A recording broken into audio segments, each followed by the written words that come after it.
First reading, according to the Book of Wisdom, chapter 2, verses 1a, 12 to 22.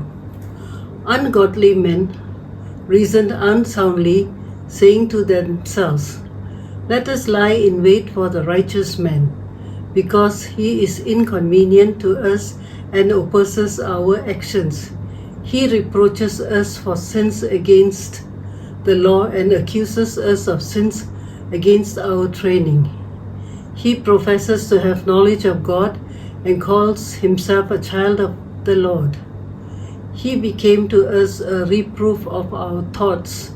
The very sight of him is a burden to us, because his manner of life is unlike that of others, and his ways are strange. We are considered by him as something base, and he avoids our ways as unclean. He calls the last end of the righteous happy and boasts that God is his Father. Let us see if his words are true, and let us test what happened at the end of his life.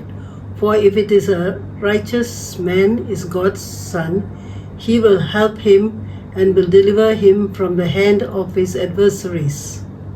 Let us test him with insult and torture, that we may find out how gentle he is and make trial of his forbearance. Let us condemn him to a shameful death, for, according to what he says, he will be protected." Thus they reasoned, but they were led astray, for their wickedness blinded them, and they did not know the secret purposes of God, or hope for the wages of holiness, or discern the price for blameless souls. Word of the Lord.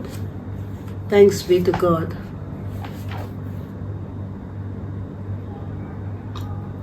Responsorial Psalm. The Lord is close to the brokenhearted. The Lord turns his face against the wicked to destroy their remembrance from the earth.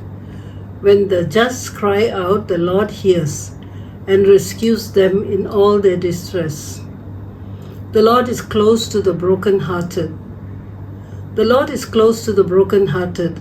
Those whose spirit is crushed, he will save. Many are the trials of the just man, but before them all the Lord will rescue him. The Lord is close to the brokenhearted.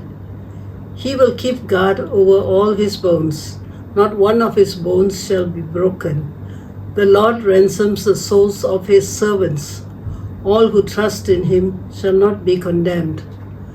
The Lord is close to the brokenhearted. Verse before the Gospel.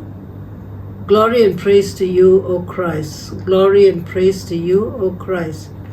Man shall not live by bread alone, but by every word that comes from the mouth of God. Glory and praise to you, O God. The Gospel according to the book of John, chapter 7, verses 1 to 2, 10, 25 to 30.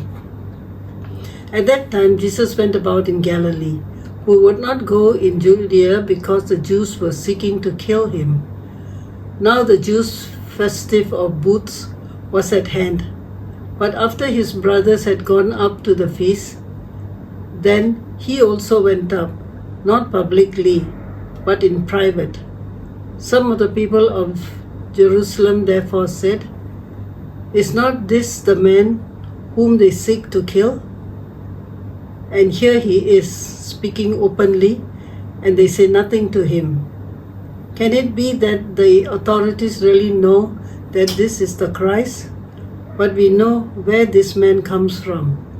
And when the Christ appears, no one will know where he comes from." So Jesus proclaimed, as he taught in the temple, "You know me, and you know where I come from. But I have not come of my own accord. He who sent me is true, and him you do not know. I know him, for I come from him, and he sent me." So they were seeking to arrest him, but no one laid a hand on him, because his hour has not come yet. Gospel of the Lord. Praise be to you, Lord Jesus Christ. Responsorial Psalm. God's timing and obedience. God demonstrates the importance of divine timing and obedience to God's plans. Despite external pressures and skepticism, he remains steadfast in following the Father's timing for his public ministry. This challenges us to trust God's timing in our lives, fostering obedience even when faced with external expectations or uncertainties. Division and divine promise. Division and divine purpose. The passage highlights the division among the people regarding Jesus' identity and mission. Yet, amidst the discord, Jesus affirms his divine purpose. This prompts reflection on how, in times of division and uncertainty, aligning ourselves with God's purpose becomes a source of strength and transformative clarity in navigating challenges with unwavering faith. Prayer of the day. Lord, grant me the discernment to follow your timing and fulfill your purpose in my life.